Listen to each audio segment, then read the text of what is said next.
Contexto económico.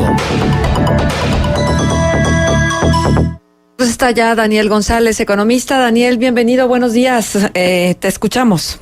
¿Qué tal? Buenos días, Marcela. Buenos días al licenciado Juan y a los radioescuchas de Contextos. Bueno, la semana pasada estuvimos viendo información respecto al comportamiento de los créditos en nuestro país, y parte importante de esta información surgía de la agencia calificadora Moody's, que nos hablaba que la economía familiar en México se ha venido deteriorando, y esto tarde o temprano terminará por afectar la morosidad, es decir, la capacidad de pago de las familias de nuestro país. Como sabemos, en México ha venido cayendo la confianza de los consumidores, y esto tarde o temprano tendrá un efecto negativo en el otorgamiento de crédito por parte de los bancos, sobre todo en el sector en el área del consumo.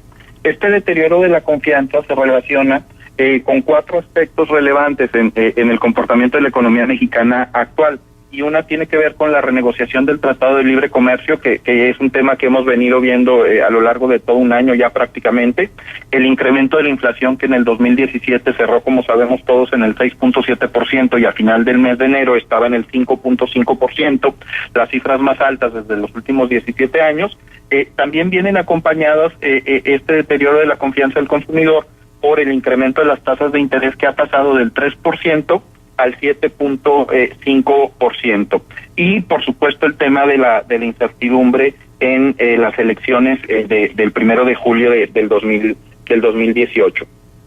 Uh-huh. Aunque estos temas que son riesgosos y que terminan por afectar las perspectivas del endeudamiento en un futuro cercano para las familias mexicanas, también tenemos que tener en cuenta que serán los segmentos de más bajo ingreso y los de clase media los que se verán más afectados en el mediano plazo por este encarecimiento que tarde o temprano se va a dar en los créditos en nuestro país.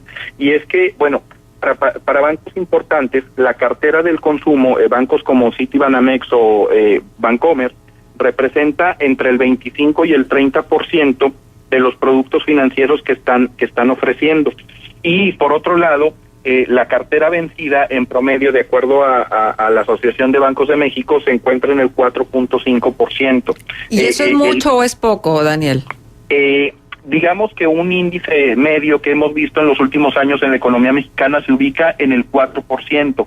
En el 2016, a diciembre del 2016, la cartera vencida se ubicaba, el índice de morosidad, en el 4.22%. A diciembre del año pasado se incrementó al 4.5%. Parece que todavía está en cifras bastante manejables, sin embargo ya se empieza a reflejar cierto tipo de incremento en el tema de la cartera vencida, pero hay bancos como por ejemplo el de alguna tienda departamental, sin decir nombre, que la cartera vencida se encuentra en el 15.61%, es una cifra bastante elevada. Es que ellos asumen muchos riesgos, ¿no? Y precisamente entre más riesgos asumen, más elevada la tasa de interés.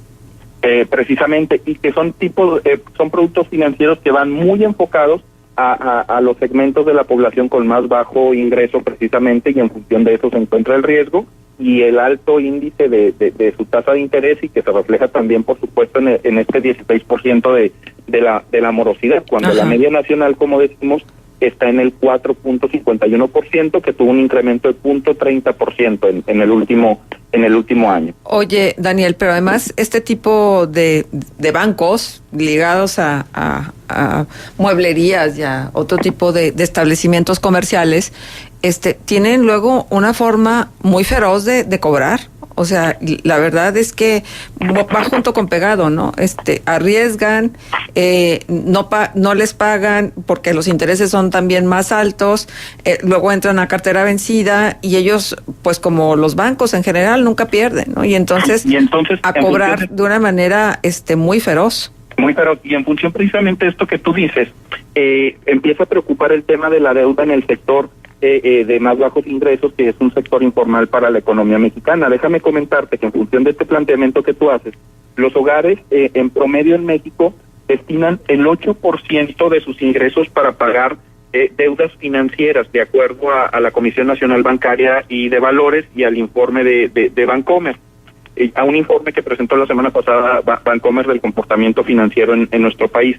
Pero para las familias de menores ingresos que tienen este tipo de productos en tiendas departamentales, en tiendas de ropa y lo que ya planteabas, representa el 15% de su ingreso para pagar deudas, que es prácticamente el doble de la media nacional, y el 15% en productos financieros que se tienen que pagar por endeudamiento es una cifra bastante elevada, sobre todo para las familias que menos recursos tienen. Si bien es cierto, parece que no hay un problema serio, ya empezamos a ver cifras de 2 dígitos en la economía mexicana, pero los especialistas, que es el dato que contrasta con esto que estamos platicando, Marcela, nos comentan que en México existe un subendeudamiento, es decir, que si nos comparamos el nivel de endeudamiento que tienen las familias mexicanas con respecto a familias que viven en Estados Unidos y que viven en España, pues este índice de porcentaje de ingreso que destinamos al pago de deudas es muy bajo, puesto que en este tipo de países se utilizan incluso activos inmobiliarios como las casas para seguirse endeudando. Lo que no tomamos en consideración cuando vemos este tipo de análisis es que los ingresos en nuestro país están muy por debajo de los ingresos de estos países de los que se está haciendo referencia. Y el otro tema es que debemos recordar que el 57% de la población que trabaja en este país vive dentro de la informalidad y no puede acceder a productos financieros de la banca comercial. Y esto, a su vez, va a redundar, Marcela, en lo que vendría siendo la siguiente pregunta, ¿no? En el sentido de si la reforma financiera desde 2012 ha sido exitosa en estos 5 años o no lo ha sido, ¿no? Para tratar de dar un poquito de luz a este respecto, debemos ubicar que los créditos en los hogares mexicanos en el 2017 crecieron 1.5%, es el incremento que se da en el crédito, en el acceso a crédito, el más bajo desde 2009. En el 2011, los créditos a los hogares en México crecieron 14%, y en el 2012, cuando se empieza a hablar de la reforma financiera, el incremento fue del 11.5%. Al día de hoy, después de la reforma financiera, el incremento en créditos a los hogares mexicanos al cierre del 2017, fue de solo 1.5%, el más bajo desde 2009. Esto nos hace pues tener que plantearnos el tema de si en verdad la reforma financiera sirvió para que las familias mexicanas accedieran a mejores condiciones crediticias, a productos financieros que les permitieran reducir sus tiempos, sus capacidades de pago, sus accesos a las tasas de interés mucho más cómodas, y que sería el sentido básico de una reforma financiera, ¿no? Que cada vez más mexicanos tuviéramos acceso a más productos de esta naturaleza, pues para vivir en una economía mucho más sólida, mucho más eficiente como individuos, como mexicanos. Ajá. A mí lo que me preocupa muchísimo es que yo creo que todavía ni siquiera vemos qué tanta presión se le puede meter al sistema económico mexicano, y lo estaremos viendo justo en el borde del proceso electoral que vamos a vivir próximamente, y que, bueno, ya hay analistas internacionales que vaticinan que esa presión va a hacer que el tipo de cambio favorezca, por supuesto, como siempre, al dólar, pero también que la endeble economía de los mexicanos se vea mucho más perjudicada de lo que ya está. Es precisamente el planteamiento que está haciendo Moody's, en donde nos habla de que todavía no hemos visto este tipo de efectos, sobre todo por el costo de las tarjetas de crédito. Como recordamos, las tasas de referencia planteadas por el Banco de México han pasado del 3 al 7.5%, y esto solo se ha reflejado en un incremento del costo de la tarjeta de crédito en aproximadamente un 3% según la tarjeta de crédito que uno tenga. Pero esto no puede permanecer por mucho tiempo, Marcela, precisamente por estas condiciones que hablamos al principio de la plática, que tienen que ver con el incremento en los precios, con la renegociación del Tratado de Libre Comercio y con el proceso electoral que pues genera incertidumbre en los agentes económicos. Así es. Bien, pues muy interesante, Daniel, te agradecemos mucho tu presencia con nosotros. Estamos a sus órdenes, Marcela, gracias. Muchísimas gracias. Daniel González, economista, estuvo con nosotros.